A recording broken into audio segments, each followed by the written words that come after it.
Start. 5, 4, 3, 2, 1. Ganpati Bappa, Ganpati Bappa. तो फिर चलिए शुरू करते हैं। वक्रतुंड महाकाय सूर्यकोटि समप्रभा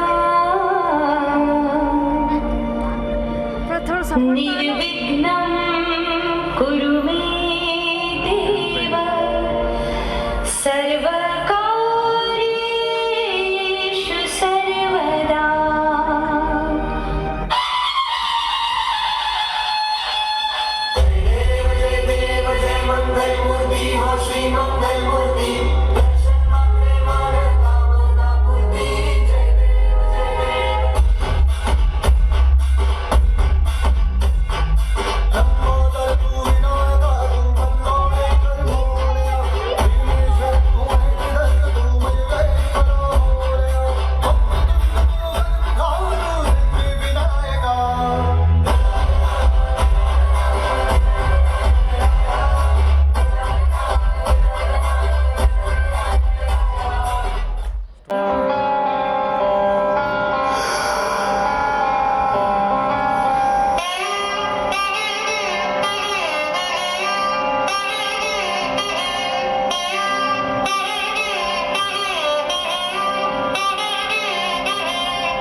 बोला कोई मुझे रोके, वरान ललकारा युद्ध किया शोक से।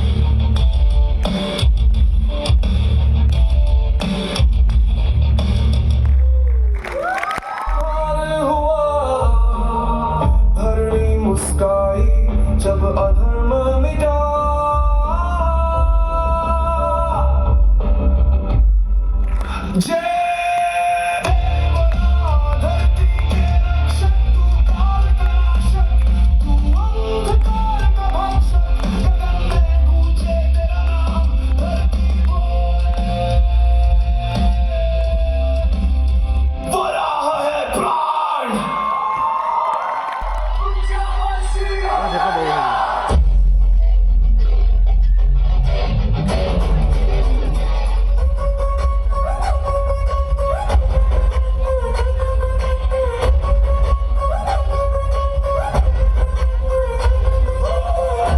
कोई देव करे, लाख कोई धुकारे,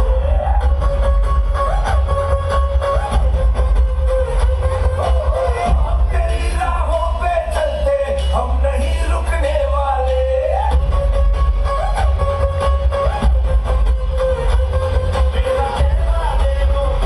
की मछली आई, उन्होंने देखा तो सोचा इसे वापस सागर में डाल दूं, लेकिन उस मछली ने बोला आप मुझे सागर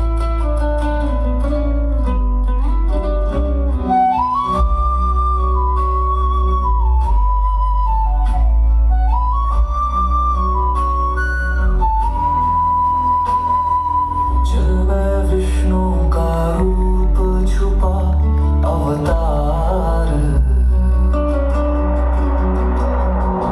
मत्स्य की शक्ल में करे उद्धार, भय की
संपूर्ण पृथ्वी का स्वामी हूँ। केवल 3 पग भूमि ही क्यों, मांगो जो चाहे मांग लो। हे राजन, मनुष्य को अपनी आवश्यकताओं के अनुसार ही दान मांगना और स्वीकार करना चाहिए। लोभ और अहंकार से प्रेरित दान न तो दाता के लिए शुभ होता है और न ही ग्रहण करने वाले के लिए। यह कहकर भगवान वामन ने राजा बलि को संकल्प लेने के लिए कहा, लेकिन गुरु शुक्राचार्य ने राजा बलि को सावधान किया। राजन, यह कोई साधारण ब्राह्मण नहीं, स्वयं विष्णु है। सोच समझकर दान दो। परंतु बलि अपने वचन से पीछे नहीं हटे। जैसे ही उन्होंने संकल्प लिया, भगवान वामन ने अपना विराट दिव्य रूप प्रकट कर दिया। पहले पग में उन्होंने पूरी पृथ्वी नाप ली, दूसरे पग में स्वर्गलोक को। अब तीसरा पग रखने के लिए कोई स्थान नहीं बचा। बलि, अब बताओ, मेरा तीसरा पग कहाँ रखूं? राजा बलि नतमस्तक होकर भक्ति भाव में, हे प्रभु, मेरा सिर प्रस्तुत है, अपना तीसरा पग यहाँ रखें। राजा बलि, तुमने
निज मन को सुधारी बलवती विद्यालय भूमि हर मुकले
ढकी दुनिया में जन्मी।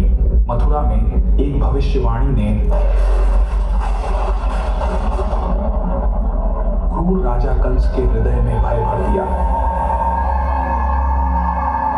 उसकी मृत्यु उसकी बहन देवकी के 8वें पुत्र के हाथों लिखी थी।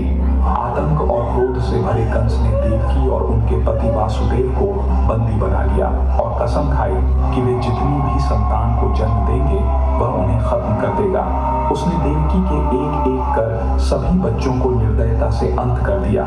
लेकिन जिस रात उनके 8वें पुत्र का जन्म हुआ, एक अद्भुत चमत्कार हुआ। कैदी पहरेदार गहरी नींद में सो गए। वासुदेव की बेड़ियां खुल गईं और जेल के दरवाजे अपने आप खुल गए। उस गहरी रात में वासुदेव अपने दिव्य शिशु को उठाए उभरती यमुना नदी पार कर शांत गांव गोकुल पहुंचे। वहां उन्होंने अपने प्रिय मित्र नंद और यशोदा को शिशु सौंप दिया। इस दिव्य बालक का नाम कृष्ण रखा गया।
किसना है वो किसना है वो किसना है वो किसना है वो किसना है जो है अलबेला मजनू वाला दीवाने की हर वाला वो किसना है वो किसना है वो किसना है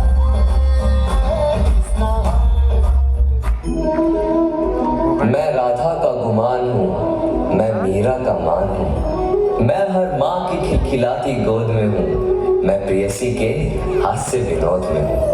हाँ मैं कृष्ण हूँ, मैं कृष्ण हूँ, मैं कृष्ण हूँ। मैं नारी के सत्कार में हूँ, संस्कृतियों के प्यार में हूँ। मैं परिवार का विश्वास हूँ तो समाज का विकास भी हूँ। मैं शांति के हर श्वास में हूँ, मैं बांसुरी की मधुर तान भी हूँ तो सुदर्शन चक्र की धार भी हूँ। मैं करुणा के हुंकार में हूँ, संस्कृति के हर प्रकार में। मैं अंत हूँ, प्रारंभ भी हूँ, नए युग का आरंभ भी हूँ। हाँ मैं कृष्ण हूँ, मैं कृष्ण हूँ, मैं कृष्ण हूँ।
ईसा पूर्व हिमालय और नेपाल से जुड़े एक गांव के राज परिवार में हुआ था। उनके पिताश्री थे महाराज सिद्धोती और उनकी माताजी का नाम था महारानी महामाया, जिन्होंने उन्हें जन्म अपने मायके जाते वक्त वन में दिया था। गौतम बुद्ध के जन्म लेते ही वन और उसमें रहने वाले सभी जीव मानो धन्य हो गए।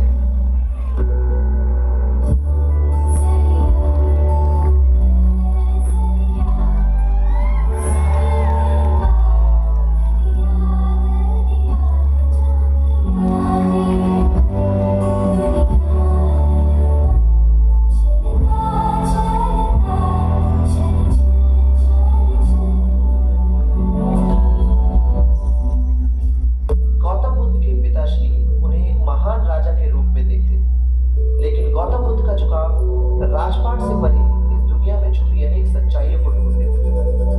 इसलिए एक दिन उन्होंने अपने घर से छुपकर अपनी प्रजा में हो रही हर एक छोटी चीज को करीब से जानने का फैसला किया। परंतु वह नहीं जानते थे कि उनके आगे आने वाली थी जीवन और मृत्यु तक की सभी छोटी और बड़ी सच्चाई।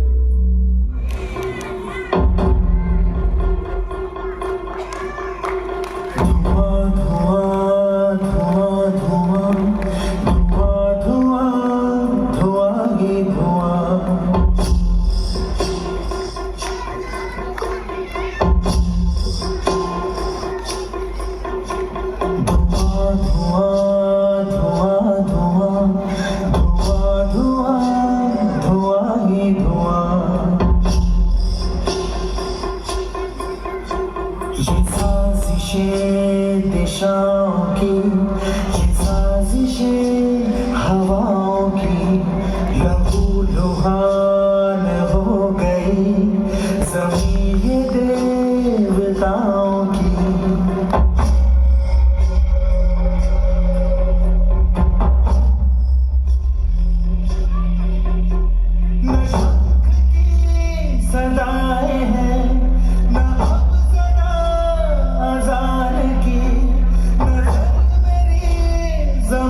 समझ गए कि उनको अपनी जिंदगी का अर्थ तभी मिलेगा जब वो अपनी ऐशो आराम की जिंदगी त्याग कर निकल पड़े अपने सवालों के जवाब में, जिसमें सफलता शायद हाथ ना भी आए परंतु खुशी जरूर मिले।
की कठिनाइयों के बाद भी गौतम बुद्ध ने अपना सफर नहीं छोड़ा, परंतु इस सफर ने उन्हें बेहद कमजोर बना दिया था। जहां उनका शरीर उनका साथ नहीं दे रहा था, वहीं सुगाता नाम की एक दासी ने उन्हें दूध से भरा एक कटोरा दिया, जिसे उन्होंने तुरंत स्वीकार किया और गौतम बुद्ध ने अपनी सारी शक्ति को एकत्रित कर लिया। कई दिनों तक ध्यान लगाने के बाद उन्होंने ढूंढ लिया ब्रह्मांड का अद्भुत सच। अपनी इच्छाओं से लेकर जीवन मरण तक के हर रहस्य को गौतम बुद्ध ने बेहद करीब से जान लिया था। 45 साल तक उन्होंने अपने प्रवचनों से विश्व में करोड़ों लोगों का उद्धार किया, लेकिन कई बुरी ताकतों ने उनके रास्ते में बाधा बनकर उन्हें भटकाने की कोशिश की, परंतु कोई भी गौतम बुद्ध को छू नहीं पाया। लोगों को जीने का सही मतलब सिखाकर गौतम बुद्ध ने अपना शरीर त्याग दिया और सदा के लिए अमर हो गए। प्रश्न ये नहीं कि उन्होंने ऐसा क्यों किया, प्रश्न ये है कि वो कहाँ हैं।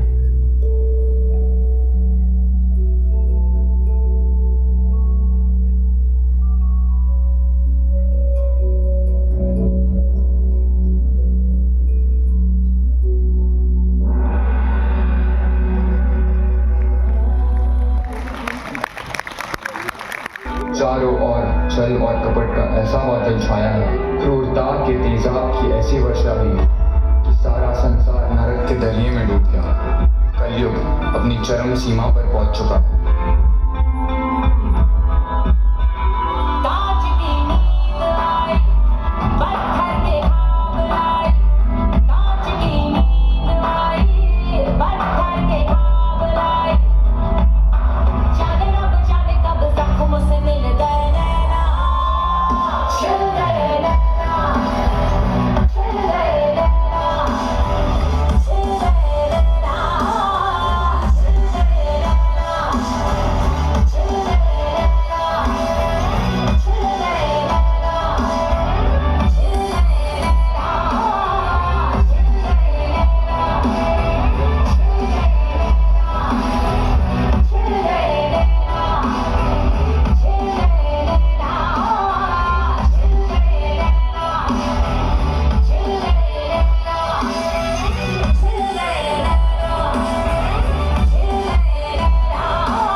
भक्त के लिए भगवान हमेशा आता है। मैं विष्णु आ रहा हूँ कल्कि का अवतार लेके इस धरती पर इंसान को हैवानियत से मुक्त करने।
मेरा युग है, कली का युग, कलयुग।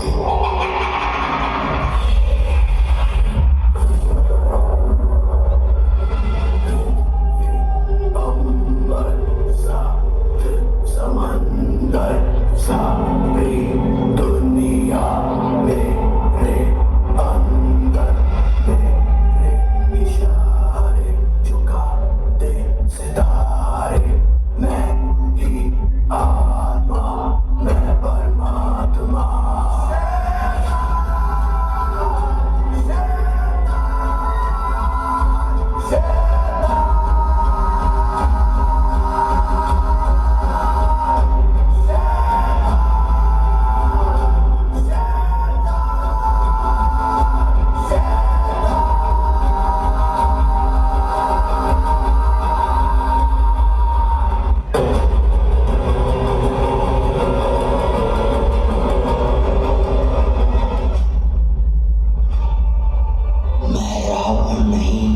मुझे छल से हरा देगा। मैं कंस नहीं जो तू मेरी बाहें उखाड़ देगा। नहीं मैं हिरण्य हूँ, इस बार तू मुझे कैसे हराएगा। मैं तेरे हर भक्त में हूँ, मैं हर कण कण में हूँ।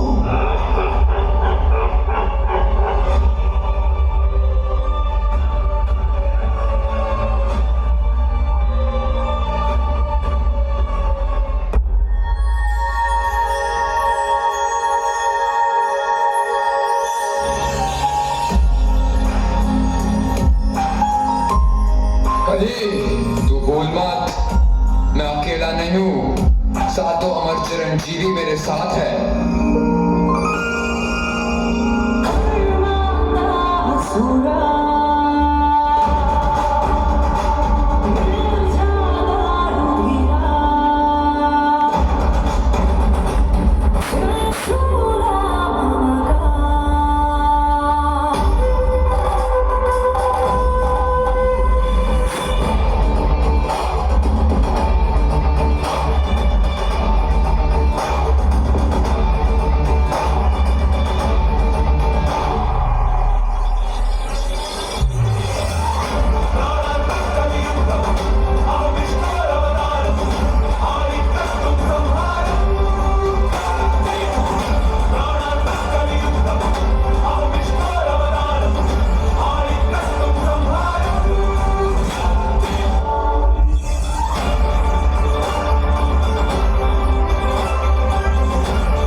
जब जब धरती पर पाप का साया बढ़ेगा, मैं अवतार लेकर उसका विनाश करूंगा।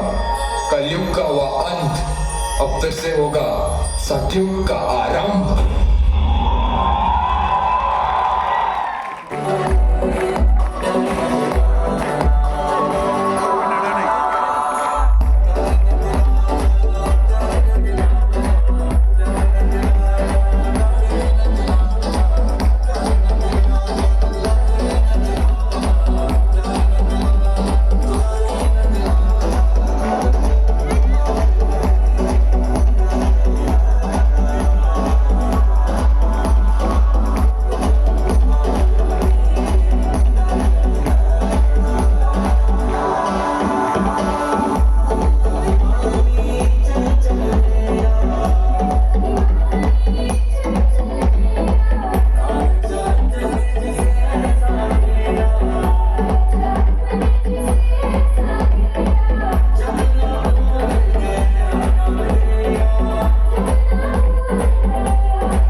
मुझे जाता हूँ मैं